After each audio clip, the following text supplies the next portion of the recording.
ایھا الذین آمنوا، اے ایمان والو، لا تتبعوا، اتباع نہ کرو، پیروی نہ کرو، خطوات الشیطان، شیطان کے قدموں کی،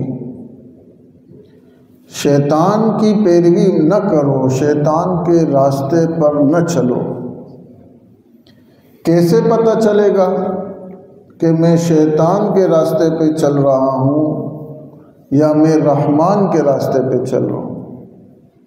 ان آیات میں وہ بھی بتایا ہے۔ فرمایا وَمَن يَتَّبِعْ خُطُوَاتِ الشَّيْطَانِ، اگر تم شیطان کے راستے پہ چلو گے، اس کو اپناؤ گے، تو دو کام کرو گے۔ نمبر 1، یأمر بالفحشاء، وہ تمہیں حکم دے گا بے حیائی کا۔ اگر میں بے حیائی کے کام کر رہا ہوں تو میں شیطان کے راستے پہ چل رہا ہوں۔ اگر میری اولاد بے حیائی کا کام کر رہی ہے تو وہ اور میں شیطان کے راستے پہ چل رہے ہیں۔ والمنکر، اور اسی طرح شیطان بری بات اور برے کاموں کا حکم دے گا تمہیں۔ شیطان کے راستے پہ چلنے کی علامت یہ ہے انسان بے حیا ہو جاتا ہے، انسان کا کردار بے حیا ہو جاتا ہے، برا ہو جاتا ہے، اس کے جسم سے نکلنے والے اعمال بے حیا ہو جاتے ہیں۔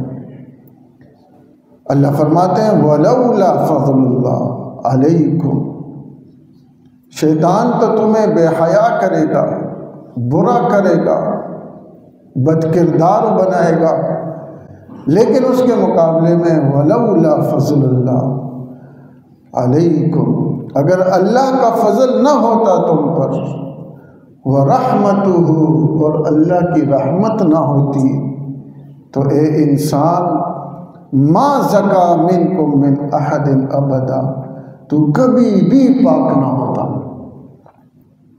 شیطان تو تجھے بے حیا کر رہا ہے، شیطان تجھے ناپاک کر رہا ہے، شیطان تجھے برا بنا رہا ہے، لیکن اللہ کی رحمت، اللہ کا فضل، وہ جب انسان کی طرف متوجہ ہوتا ہے تو یہ بے حیا سے حیادار بن جاتا ہے، یہ بد کردار سے کردار والا بن جاتا ہے، یہ ناپاکی سے پاکی کی طرف آ جاتا ہے جب اللہ کا فضل وہ تلاش کرتا ہے۔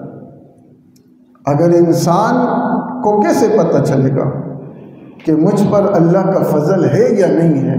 وہ اس آیت میں کسی سے پوچھنے کی ضرورت نہیں ہے، اپنے دل کی طرف نظر دوڑائیں، اپنے کردار کی طرف نظر اٹھائیں، آپ کو خود پتہ چل جائے گا کہ میں شیطان کے راستے پہ چلنے والا ہوں یا اللہ کا فضل اور رحمت مجھ پر ہے۔ تہجد نمازیں اچھی چیز ہے، فرض ہے، لیکن یہ تہجد، یہ نمازیں، یہ زکوٰۃ، یہ روزہ کس لیے ہے؟ یہ انسان کو پاک کرنے کے لیے ہے۔ اگر انسان پاک ہی نہیں ہو رہا، نماز تو بے حیائی سے روکتی ہے، نماز تو برے کام سے روکتی ہے۔ میرے عزیز بھائیوں اور دوستوں، کیا ہماری نماز ہمیں روک رہی ہے؟ اللہ فرماتے ہیں وَلَوْلَا فَضْلُ اللَّهِ عَلَيْكُمْ وَرَحْمَتُهُ مَا زَكَا مِنْكُمْ مِنْ أَحَدٍ أَبَدًا، اے انسان تیرے تو اعمال ایسے ہیں کہ تو نے کبھی پاک ہونا ہی نہیں تھا۔ وَلَكِنَّ اللَّهَ، لیکن اللہ تعالیٰ يُزَكِّي مَن يَشَاءُ، اللہ تعالیٰ جس کو چاہتے ہیں پاک فرما دیتے۔ اللہ دیکھتے ہیں نا، برا کردار ہو جانا، گناہ ہو جانا، ناپاک ہو جانا، یہ کوئی بری بات نہیں ہے، ہو جاتا ہے، انسان ہے، خطا کار ہے، مگر انسان کے دل میں خیال ہی نہ آئے۔ جب انسان کے جسم پر ناپاکی لگ جائے اس کی تو اس کو فکر ہو، انسان کے کپڑے ناپاک ہو جائیں، گندگی لگ جائے، نجاست لگ جائے، اس کی تو اس کو فکر ہو کہ میں نے جلدی سے جا کے پاک صاف کپڑے پہننے ہیں۔ لیکن انسان کی روح بیمار ہو رہی ہے، انسان کا اندر بیمار ہو رہا ہے، اس کی اس کو فکر ہی نہ ہو۔ تو اللہ فرماتے ہیں کہ وہ فکر کب آتی ہے؟ جب اللہ کا فضل ہوتا ہے، اللہ کی رحمت ہوتی ہے تو آپ پر وہ فضل اور رحمت خود آ جائے گی۔ ان آیات کا شان نزول کیا ہے؟ سن 5 ہجری میں آپ علیہ السلام کو یہ خبر ملی کہ ایک قبیلہ ہے بنو مستلق، وہ مسلمانوں پر حملہ کرنے والا ہے۔ آپ نے تحقیق کی، خبر پہنچ گئی کہ بالکل یہ بات سچ ہے، وہ منصوبہ بندی کر رہے ہیں مسلمانوں پر حملہ کرنے کی۔ آپ نے انتظار نہیں کیا، آپ نے انتظار نہیں کیا میرے عزیز بھائیوں اور دوستوں۔ یہ بھی سیرت کا حصہ ہے۔ آج جو ہم ذلیل اور خوار ہیں ایز امت، ہم نے نبی کی سیرت کو چھوڑ دیا، جو حصہ ہم نہیں کر سکتے۔ کم از کم ہمیں ماننا چاہیے، عمل نہیں کر سکتے، کمزور ہیں، ہم مانیں تو صحیح۔ ہم صرف اس حصے کو مانتے ہیں جس پر ہمارا دل کرتا ہے، اس حصے کو مانتے ہیں جس پر ہم چل سکتے ہیں۔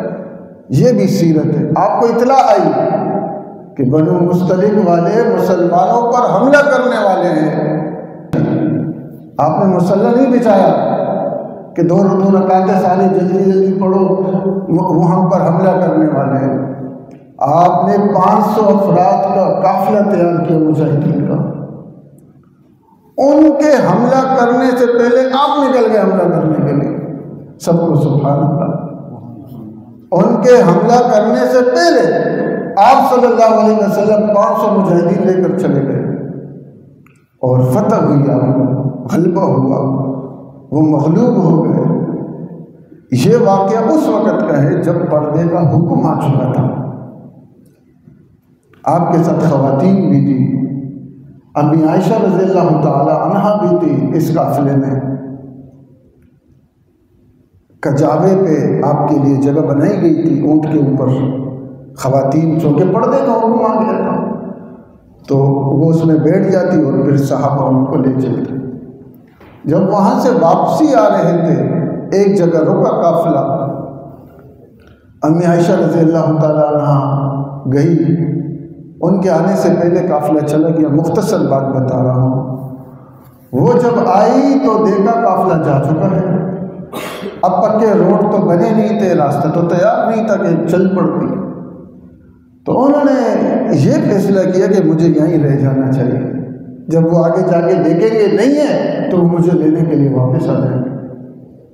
آپ وہیں آرام کرنے لگی اور آپ کی آنکھ لگ گئی۔ صحابی رسول جن کی ڈیوٹی لگائی گئی تھی صفوان رضی اللہ تعالیٰ عنہ، وہ جب چیزیں اٹھانے لگے، انہوں نے دیکھا یہاں کوئی سو رہا ہے، جنہوں نے چادر اپنے اوپر رکھی ہوئی ہے۔ آپ نے چادر ہٹائی تو کہا اِنَّ لِلَّهِ وَإِنَّا إِلَيْهِ رَاجِعُونَ۔ وہ امی عائشہ رضی اللہ تعالیٰ عنہ آرام فرما رہی تھی، یعنی وہ رہ گئی تھی۔ آپ نے ان کو اونٹ پہ بٹھایا اور چل پڑے، مدینہ شریف پہنچے۔ وہاں جو رئیس المنافقین تھا عبداللہ ابن ابی، اس نے یہ سب چیز دیکھ لی، اور اللہ کریم معاف فرمائے، اللہ کریم ہم سب کو بچائے اس طرح کی چیزوں سے۔ اس نے یہ خبر پھیلا دی کہ امی عائشہ کے تعلقات تھے اس کے ساتھ، یہ پروپیگنڈا پھیلا دیا۔ میرے عزیز بھائیوں اور دوستوں، یہ پروپیگنڈا اسی وبا ہے کہ اس میں بعض دفعہ اچھے لوگ بھی آ جاتے ہیں۔ پروپیگنڈا اللہ تعالیٰ سب کو محفوظ فرمائے۔ اس پروپیگنڈے میں سچے پکے مسلمان بھی آ گئے۔ آپ علیہ السلام 1 مہینے تک پریشان تھے اور یہ خبر پھیل رہی تھی۔ خلاصہ یہ ہے کہ ان میں ایک صحابی رسول تھے مصطح، جو پکے تھے، سچے تھے، اور صدیق اکبر کے رشتہ دار تھے، صدیق اکبر کے رشتہ دار تھے، پکے مسلمان تھے اور غریب بھی تھے۔ آپ رضی اللہ تعالیٰ نے ان کا وظیفہ باندھا ہوا تھا، وہ بھی اس پروپیگنڈے کا شکار ہو گئے۔ جب صدیق اکبر کو پتہ چلا کہ وہ شخص جو میرا رشتہ دار بھی ہے اور میں اس کو ماہانہ وظیفہ بھی دیتا ہوں، اس نے میرا بھی خیال نہ کیا، اس نے امی عائشہ کا بھی خیال نہ کیا، اس نے حضور صلی اللہ علیہ وسلم کا بھی خیال نہ کیا، تو صدیق اکبر کو غصہ چڑھ گیا۔ انہوں نے ان کا وظیفہ روک دیا۔ جب ان کا وظیفہ روک دیا تو بعد میں اللہ کریم نے آیات اتاری، ان لوگوں نے توبہ کر لی، معافی مانگ لی۔ جب 18 آیات امی عائشہ رضی اللہ تعالی عنہا کے حق میں اتری، 18 آیات سورہ نور کی، تو پھر اس وقت یہ نازل ہوئی کہ اگر اللہ کا فضل ہوتا ہے تو انسان پاک ہوتا ہے۔ اور اللہ تعالیٰ نے صدیق اکبر سے کہا وَلَا يَأْتَلِ أُولِي الْفَضْلِ مِنْكُمْ وَالسَّعَةِ، تم میں سے جو فضیلت والا ہے، وسعت والا ہے، وہ کیوں کہتا ہے یہ کہ میں ایوت اولی القربى والمساکین والمہاجرین فی سبیل اللہ، کہ وہ خرچ نہیں کرے گا اپنے رشتہ داروں پر، وہ خرچ نہیں کرے گا غریبوں پر۔ صدیق اکبر نے کہا تھا نا کہ میں اب نہیں دوں گا اس کو، اس کا وظیفہ بند کر دیا تھا۔ اللہ نے فرمایا کیوں بند کیا بھیا؟ آپ تو اللہ کے لیے کرنے والے ہو، تو کیوں بند کرنے والے ہیں؟ کیوں یہ کہتا ہے کہ میں نہیں کھلاؤں گا، نہیں دوں گا رشتہ داروں کو، مساکین کو؟ اللہ فرماتے ہیں وَلْيَعْفُوا وَلْيَصْفَحُوا، معاف کر دو، درگزر کر دو۔ تو جب صدیق اکبر رضی اللہ تعالیٰ عنہ نے یہ آیات سنی تو آپ نے فرمایا بھلا کیوں نہیں، نحب ان یغفر اللہ لنا، اے اللہ آپ نے فرمایا ہے کہ معاف کرو تو میں کیوں معاف نہیں کروں گا؟ میں تو معافی کو پسند کرتا ہوں، میں بھی اسی آسرے پر اس کو آج معاف کر رہا ہوں کہ اے رب کل تو مجھے بھی معاف کر دینا۔ تو یہ آیات اس وقت نازل ہوئی کہ یا ایھا الذین آمنوا، اے ایمان والو، لا تتبعوا خطوات الشیطان، شیطان کے قدموں پہ نہ چلو، وَمَن يَتَّبِعْ خُطُوَاتِ الشَّيْطَانِ، شیطان کے قدموں پہ چلو گے فَإِنَّهُ يَأْمُرُ بِالْفَحْشَاءِ، وہ بے حیائی کی تمہیں دعوت دے گا، وَالْمُنکَرِ، اور برے کاموں کی، بری باتوں کی تمہیں دعوت دے گا، وَلَوْلَا فَضْلُ اللَّهِ، اگر اللہ کا فضل نہ ہوتا علیکم تم پر، وَرَحْمَتُهُ، اور اللہ کی رحمت نہ ہوتی، ما زکا منکم من احد ابدا، تو تم میں سے کوئی شخص بھی پاک نہ ہوتا، ولیکن اللہ یزکی، مگر اللہ کریم بے شک پاک کر فرمایا، لیکن اللہ یزکی من یشاء، اللہ تعالیٰ جس کو چاہتے ہیں پاک فرماتے ہیں، واللہ سمیع علیم، اللہ تعالیٰ سننے اور جاننے والے ہیں۔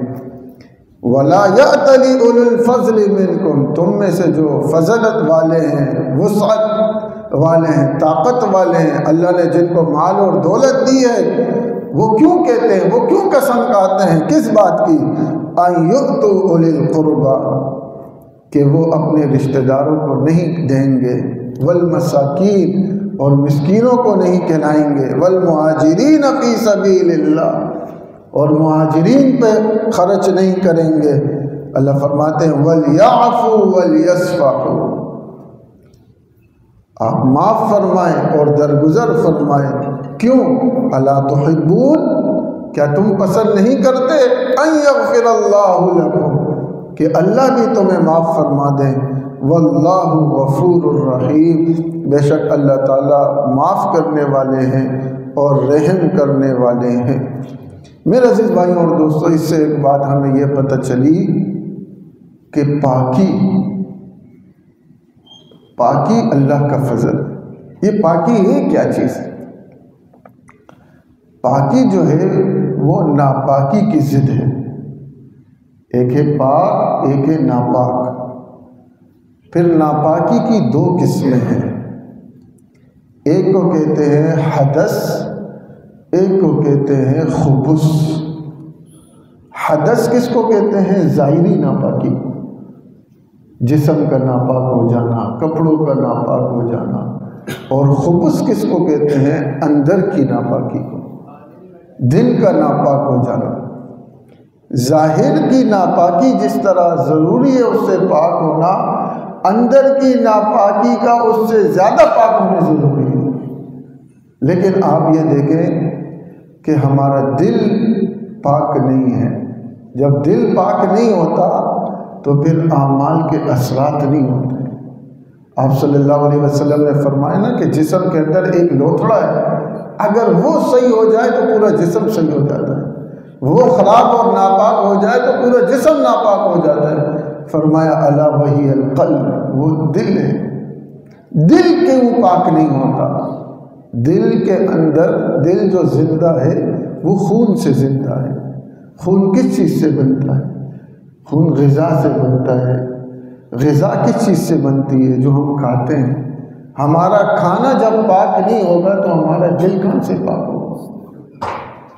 ہمارا رزق جب پاک نہیں ہوگا تو ہمارا دل کہاں سے پاک ہوگا؟ ہم نمازیں پڑھتے ہیں، رٹے مارتے ہیں، جو بھی کرتے ہیں، میں اس کو چھوڑنے کی بات نہیں کر رہا، وضاحت سے کہہ رہا ہوں، لیکن جو اصل بیماری ہے ہمیں اس کی طرف جانا چاہیے۔ ہمارا دل کیوں پاک نہیں ہو رہا؟ اس کا جب آخری نچوڑ آپ جائیں گے نا، آپ کو رزق ملے گا، رزق پاک ہوگا۔ آپ صلی اللہ علیہ وسلم نے فرمایا نا، ایک بندہ نمازیں پڑھتا ہے، دعائیں مانگتا ہے، اللہ اللہ کرتا ہے، لیکن اس کی دعائیں قبول نہیں ہوتی۔ اللہ فرماتے ہیں میں کیسے اس کی دعا قبول کروں؟ اس کا جو جسم ہے وہ ناپاک مال سے بنا ہے، کھاتا حرام ہے، پیتا حرام ہے، اس کے بعد اللہ اللہ کی دعائیں کرتا ہے، تو اللہ اللہ کی دعائیں کیا اثر کرے گی پھر؟ تو ہمیں اپنے خوراک، رزق، نوکری، ہمیں اس طرف توجہ دینی چاہیے کہ میں جو اب نوکری کر رہا ہوں، کیا میں یہ حلال کر رہا ہوں؟ کیا میں اس کے ساتھ وفاداری کر رہا ہوں؟ کیا میں اپنی ذمہ داری پوری کر رہا ہوں؟ اگر ہم اپنی خوراک کو اچھا کر لیں، پاک کر لیں، اللہ کی قسم ہمارے دل رونق ہو جائیں گے۔ میں بھی اس میں شامل ہوں۔ ہمارا یہاں بولنا آپ کے لیے نہیں ہے، اپنے آپ کے لیے، اس میں بھی شامل ہوں کہ اگر ہم یہ چاہتے ہیں کہ ہماری اولاد نیک ہو جائے، ہم نیک ہو جائیں، ہماری عبادات میں مزہ آ جائے، تو اس کے لیے ہمیں اپنا رزق حلال کرنا پڑے گا۔ اللہ کریم ہم سب کو عمل کرنے کی توفیق عطا فرمائے۔ الحمدللہ رب العالمین والصلاۃ والسلام